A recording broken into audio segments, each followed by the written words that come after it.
If your jiu-jitsu is built around speed, strength, athleticism, then I'm sorry to tell you, but your jiu-jitsu has an expiry date.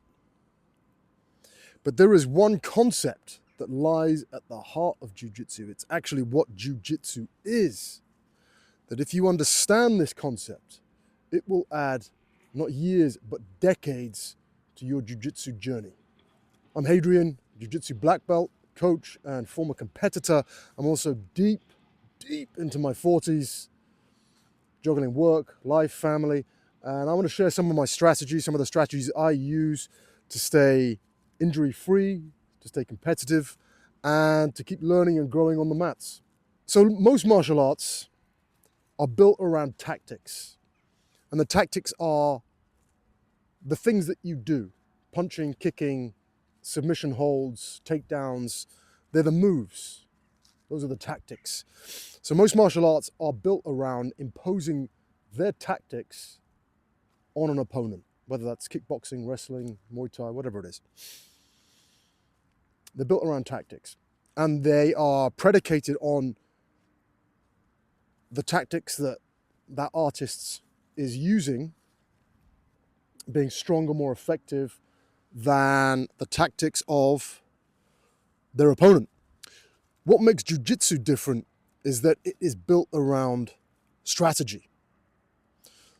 A strategy is the roadmap. Strategy is how you plan to get from A to B.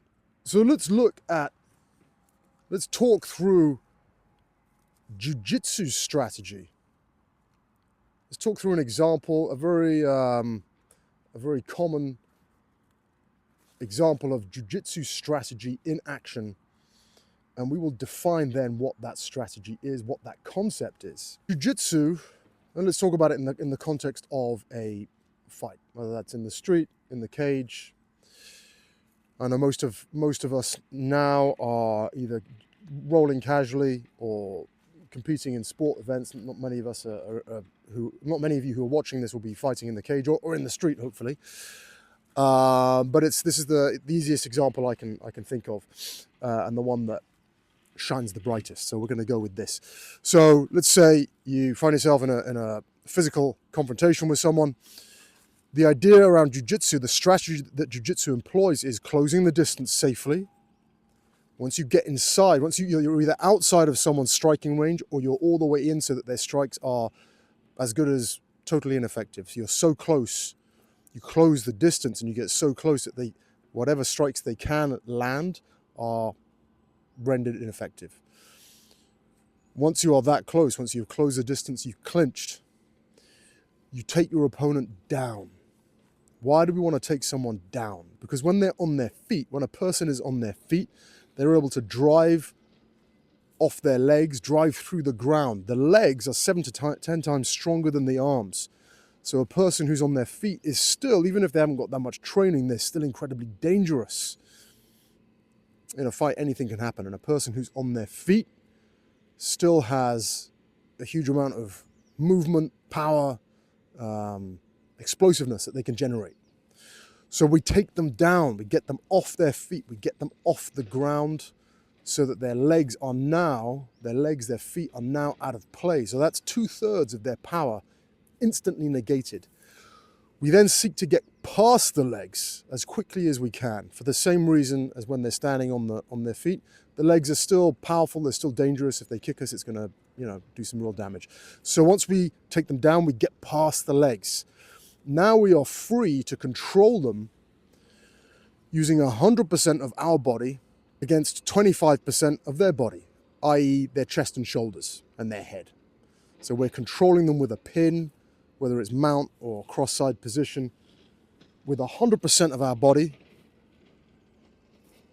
arrayed against 25% of their whatever's left of them. And from there, once we've got the control position, we can seek to finish them. Again, using 100% of our body to maintain control, to use leverage against a focused part of their body, i.e., let's say it's a Kimura that we managed to catch, We're now putting 100% of our leverage, our body into maybe their arm, their shoulder. What's that? 9-10% of their overall physicality. So we're focusing down, down, down to a laser point to get the finish. So we have a strategy, A to B. How can we define that strategy?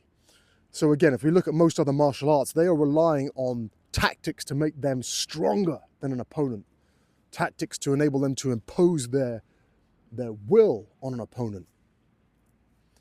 Jiu-jitsu is about making your opponent progressively weaker, weaker, weaker, weaker, to the point where you are focusing 100% of your capacity against, again, if it's just if their arm locked up in a kimura, 10% of their body, of their capacity.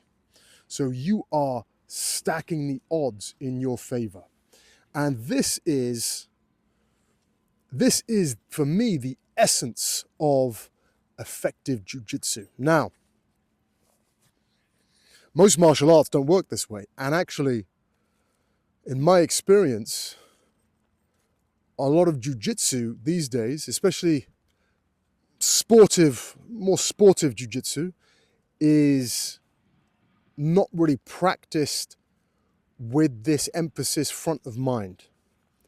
It's sort of implicit in the way that it's practiced and the way that it's taught.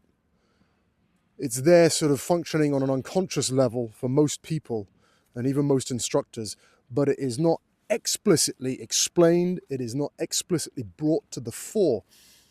And again, in my experience with myself and my students, once you understand this concept, once you understand that effective, not just efficient, but effective jiu-jitsu is about not making yourself stronger necessarily, but making your opponent weaker, it will invert, it will change your entire game for the better.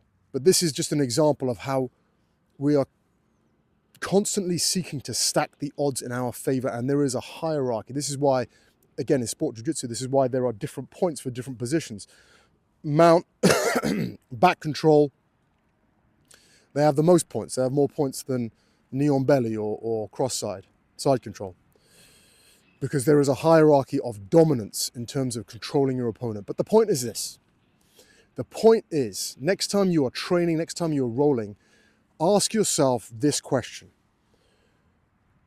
The question is not, how can I make myself stronger, faster? How can I catch this move quicker? The question is, how can I make my opponent weaker? And again, this is the essence of jiu-jitsu. It is to drag your opponent into an environment where they cannot use their attributes, be that physical or skill or technique-based attributes, but you are at liberty to throw your techniques, your offense at them over and over and over again. This is the essence of jiu-jitsu.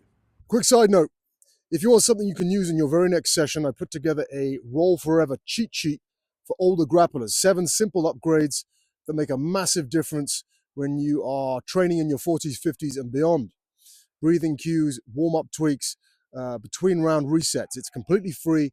Hit the link in the description below, drop your email and I'll send it straight to you. And when you get it, check your inbox because I've added a little something extra in there as well. No spoilers, but just something I think will help you go deeper with this approach. And while you're here, check out the next video.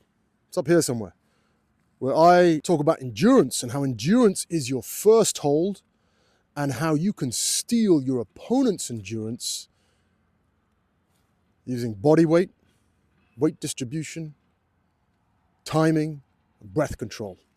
I'll see you there.